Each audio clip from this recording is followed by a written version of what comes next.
Kumaripas pa mula Korea pabalik ng Pinas itong si Buboy para itry ang ating wrap sa ruleta.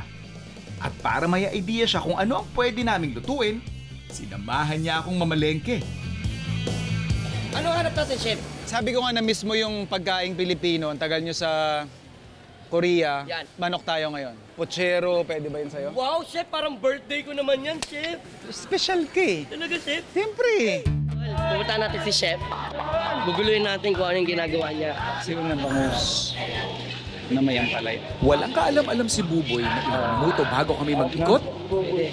Luya din tsaka chili finger. May iba kaming plano para sa kanya. Ginger, Tapos, lagyan natin ng kwan. Dito tayo sa palengke, nagmumulot. Saban na lang ulit. Bulungan kasi to. Hindi, mag-i-enjoy ka pa. O, di, masaya to, masaya to. Kaya habang nasa manukan kami, si Chef Drew, pasikretong binibili ang mga sangkap na kakailanganin namin para sa aming sorpresa para kay Buboy. Kano kilo ko yan? 150. 150.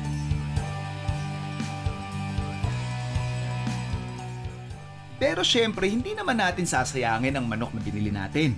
Kaya gagamitin natin yan sa isang dish na in din ngayon.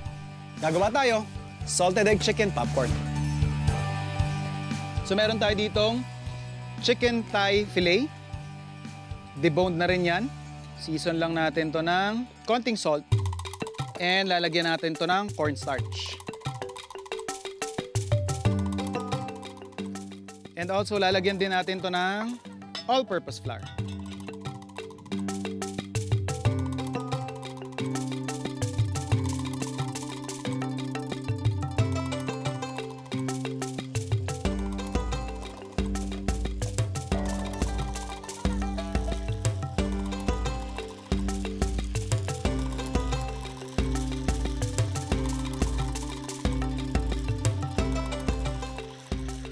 So na-fry na natin yung ating chicken popcorns.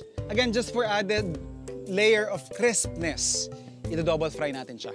So we have here very hot pan and oil. Babagsak natin sila sama-sama.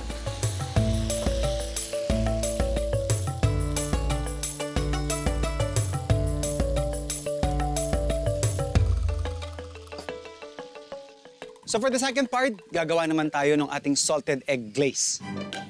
So meron tayo dito yung ating mainit na mantika. Pwede rin kayong gumamit ng butter pag gusto ninyong medyo mas may bahid ng krema or medyo nutty yung inyong sauce. Gigisa lang natin yung ating bawang. And then yung ating curry leaves. Then yung ating siling haba. Lagyan din natin to ng basil leaves. And then yung ating salted egg. Now typically, yung egg yolk lang yung ginagamit.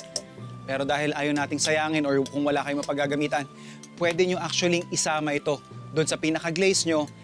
Taking note lang na may mga times na mas maalat yung white part ng salted egg. Kaya kung yung ating chicken popcorn kanina, kung mapapansin niyo, konti lang yung nilagay kong asin para mag-compensate at magsama-sama sila sa dulo nung alat, salted egg natin, tsaka yung timpla ng chicken popcorns. Toss na natin yung ating chicken popcorns. Once na nakita nyo na nag-coat yung ating glaze doon sa ating karne, pwede tayo mag-serve.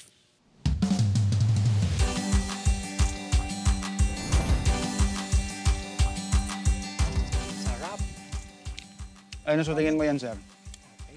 Kanin ba o tagay? Pwedeng... Diba? Mm.